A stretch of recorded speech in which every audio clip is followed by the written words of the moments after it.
Достар, сіздің сұрауыңыз бойынша осындай дәмді рулет жасайтын боламыз. Ол үшін піскен қызылшамызды үкіштен өткіземіз. Жарты шай қасық тұз, 1 ас қасық сұйық май, 3 дана жұмыртқаның сары уызы, 80 грамм крахмалды салып, әбден араластырамыз. Жұмыртқаның ақ уызына 1 шай қасық шекер, 1 шымшық тұз салып, әбден миксермен қатты көбік болғанша соғамыз.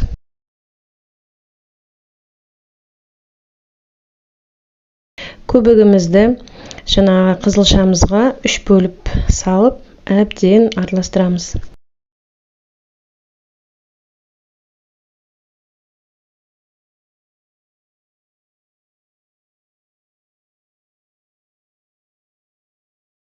Шыққан қамырымызды пештің табасына құйып, алдын ала 180 градусқа дейін қыздырылған пешімізге салып, 7-8 минут пісіреміз.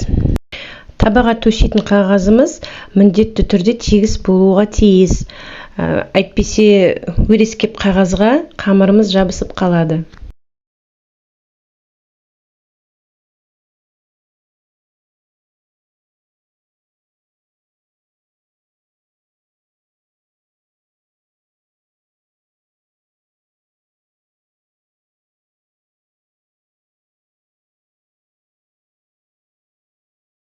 Дайын бисквитімізді сәл ғана суытамыз да, бетіне лимон шырынын қосқан ірімшігімізді жағып тастаймыз.